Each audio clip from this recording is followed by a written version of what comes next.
شہر کی اس پر رونق سڑک پر کئی گاڑیاں اپنی اپنی منزل کی جانب رواں دواں تھیں۔ انہی میں ایک گاڑی تھی جس میں ایک 50 سال کے قریب عمر کے بزرگ بیٹھے تھے۔ بابا جی اب اتر بھی جائیں۔ گاڑی ایک عمارت کے سامنے رکی۔ ڈرائیور نے کہا تھا۔ بابا جی نے سر ہلایا اور دروازہ کھول کر باہر اترے تھے۔ کتنے پیسے ہوئے؟ بابا جی نے گاڑی کی کھڑکی کی جانب جھک کر پوچھا تھا۔ رہنے دو بابا جی، اب آپ جیسے بزرگ سے پیسے لیتے اچھا لگوں گا، اس نے کہہ کر گاڑی آگے بڑھا دی تھی، جبکہ وہ بزرگ اب اپنے سامنے کھڑی اس عمارت کو دیکھ رہا تھا جہاں اب سے انہوں نے رہنا تھا۔ انہوں نے اس کی جانب قدم بڑھائے تھے۔ یہ جگہ ان کے لیے نہیں تھی۔ عمارت کے داخلی دروازے کے اوپر کچھ لکھا تھا، دارالامان۔ آنکھوں میں نمی آئی تھی۔ انہیں یاد آیا آج سے کچھ سال پہلے بھی وہ اس جگہ آئے تھے۔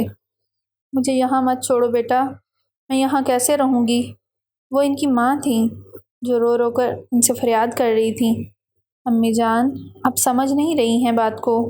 سعدیہ آپ کے ساتھ نہیں رہنا چاہتی اور میرے پاس اتنے پیسے نہیں ہیں کہ میں آپ کو الگ رکھ سکوں۔ کتنا بے رحم تھا وہ۔ اپنی بیوی کی خواہش اسے اپنی ماں کے آنسوؤں سے زیادہ قیمتی لگی تھی۔ میں اسے کچھ نہیں کہوں گی بیٹا، بس مجھے اپنے آپ سے الگ مت کرو۔ وہ اس کے سامنے ہاتھ جوڑے کھڑی تھی۔ معاف کر دو اماں، میں روز روز کے ڈرامے نہیں برداشت کر سکتا اب۔ یہاں تمہیں کوئی مسئلہ نہیں ہوگا، آتا رہوں گا میں۔ وہ اپنی ماں کے پاس سے اٹھا تھا۔ اس ماں کی پکار نے دروازے تک اس کا پیچھا کیا تھا، مگر انہوں نے کچھ نہیں سنا تھا۔ اپنی ماں کو اس عمارت کے اندر چھوڑ کر وہ خود چلے گئے تھے ہمیشہ کے لیے۔ آج اتنے سال بعد وہ دوبارہ اسی عمارت کے اندر موجود تھے، مگر آج وہ اس عمر میں تھے جس عمر میں وہ اپنی ماں کو چھوڑ کر گئے تھے۔ یادوں سے باہر نکل کر وہ ایک آدمی کی جانب گئے تھے۔ میرا کمرہ کہاں ہے؟ وہ اس آدمی سے پوچھ رہے تھے جو شاید یہاں کوئی کام کرتا تھا۔ آؤ بابا، تمہیں چھوڑ آتا ہوں۔ وہ اب ان کے پیچھے چل رہے تھے۔ ایک راہداری سے گزر کر 3 کمروں کے بعد چوتھے کمرے میں ان کا سامان رکھا گیا۔ انہوں نے دیکھا وہاں 3 پلنگ رکھے تھے۔ اس کے جانے کے بعد انہوں نے آگے بڑھ کر اپنا بیگ پلنگ پر رکھا تھا۔ اپنا بیگ کھول کر اس میں ایک البم نکالا تھا۔ یہ پہلی تصویر تھی جس میں وہ اپنے 5 سال کے بیٹے کے ساتھ کھیل رہے تھے۔ بے اختیار اپنا وقت یاد آیا تھا۔ امی، وہ روتے ہوئے اپنی ماں کو پکار رہا تھا۔ کیا ہوا؟ اس کی آواز سن کر وہ بھاگتی ہوئی کچن سے باہر آئی تھی۔ مجھے چوٹ لگ گئی۔ اس نے اپنی کوہنی آگے کر کے اپنی چوٹ دکھائی تھی۔ ارے میرے بچے، ابھی ٹھیک کرتی ہوں میں اس کو۔ اور تھوڑی دیر بعد وہ اسے دوائی لگا رہی تھیں۔ انہیں اچانک ہی اپنی ٹانگوں میں درد محسوس ہوا تھا۔ البم سے نظر ہٹا کر اپنی ٹانگوں کو دبانے کے لیے جھکے تھے۔ اچانک ایک منظر آنکھوں کے سامنے آیا تھا۔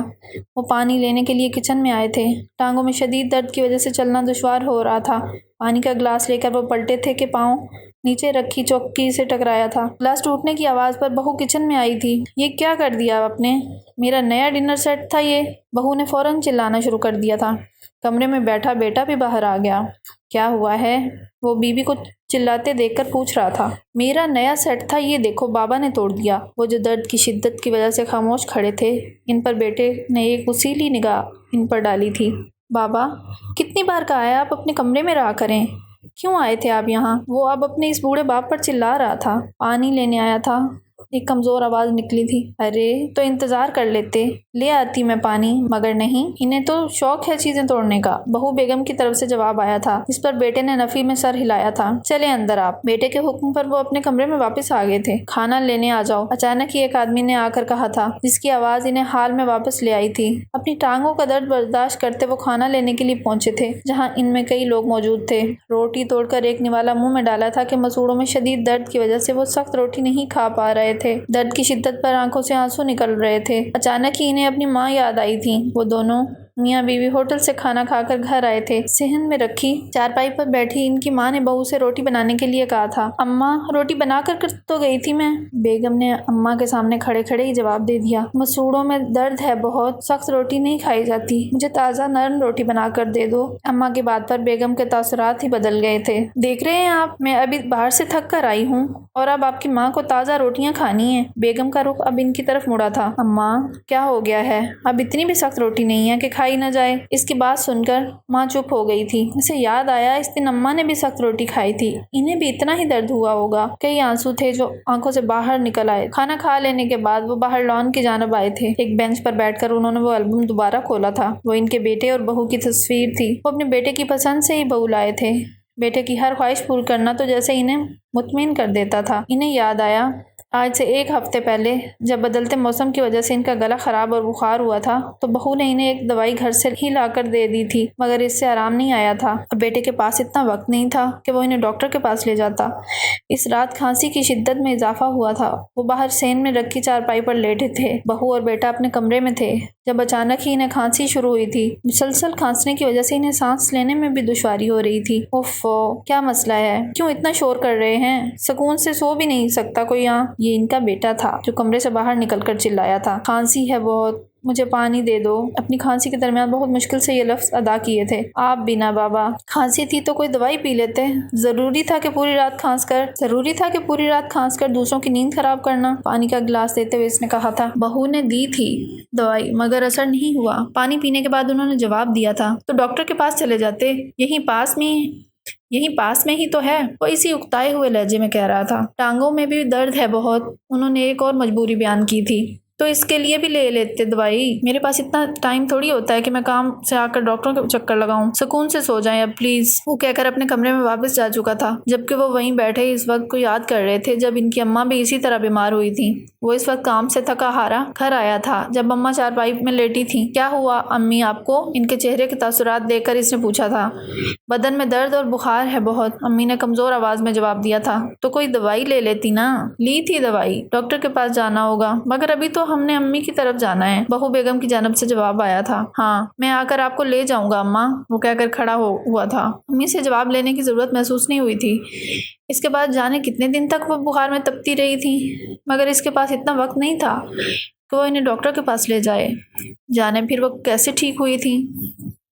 اچانک ہی امی کا خیال آیا تھا، شاید اسی طرح ٹھیک ہوئی تھی جس طرح کچھ دن پہلے ان کی کھانسی ٹھیک ہوئی تھی۔ ایک بار پھر آنکھوں سے آنسو نکلے تھے۔ یادیں بہت تکلیف دہ ہوتی ہیں۔ انہوں نے البم بند کیا تھا۔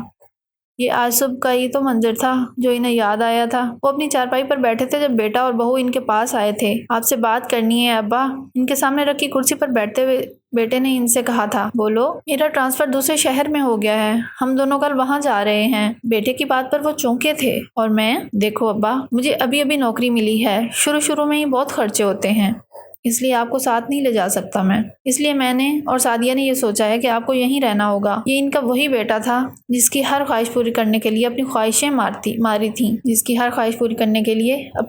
ماری تھیں، آج وہی ان کا بوجھ اٹھانے سے انکاری تھا۔ اکیلے کیسے رہوں گا؟ اولڈ ہوم میں رہ لیں گے آپ ابا، ویسے بھی وہاں بہت لوگ ہیں، آپ کو پریشانی نہیں ہوگی۔ دادو بھی تو وہیں رہی تھی۔ جواب ایسا تھا کہ سانس تک رک گئی تھی۔ اولاد جب ماں باپ سے بیزار ہو جاتی ہے تو کیا قیامت ہوتی ہے، یہ انہیں آج محسوس ہوئی تھی، مگر قیامت کسی اور نے بھی تو سہی تھی۔ انہیں اپنی ماں یاد آئی تھی۔ میں تنگ آ گئی ہوں ان سے، آپ کو فیصلہ کرنا ہوگا، یا یہ یہاں ہوں گی یا میں ہوں۔ یہ ان کی بیوی تھی۔ تم کیا کہہ رہی ہو؟ میں کیسے چھوڑ دوں اپنی اماں کو؟ ان کا میرے علاوہ ہے ہی کون؟ وہ اپنی بیوی کو سمجھانا چاہ رہے تھے۔ ہاں تو چھوڑ آئے نا اولڈ ہوم میں، ہزاروں ان جیسے رہتے ہیں وہاں، میں اب مزید ان کے نخرے نہیں اٹھا سکتی، انہیں چھوڑ کر آئیں ورنہ میں یہاں سے جا رہی ہوں۔ وہ اپنی بیوی کی جدائی برداشت نہیں کر سکتے تھے، اس لیے ماں کے آنسوؤں کو نظر انداز کر کے وہ انہیں اولڈ ہوم میں چھوڑ آئے تھے، اور آج ان کا بیٹا بھی وہی کر رہا تھا۔ تو غلط کون ہوا، بیٹا یا بہو؟ میں خود چلا جاؤں گا وہاں بیٹا، انہوں نے اپنی بہو اور بیٹے سے کہا تھا، کیونکہ غلط بیٹا نہیں تھا، غلط بہو بھی نہیں تھی، غلط تو ماضی تھا۔ یہ وہ فصل تھی جو انہوں نے بوئی تھی، آج وہ اسے کاٹ رہے ہیں۔ یہ مکافاتی عمل تھا جو انہیں وہاں لے آیا جہاں کچھ سالوں پہلے وہ اپنی اماں کو چھوڑ آئے تھے۔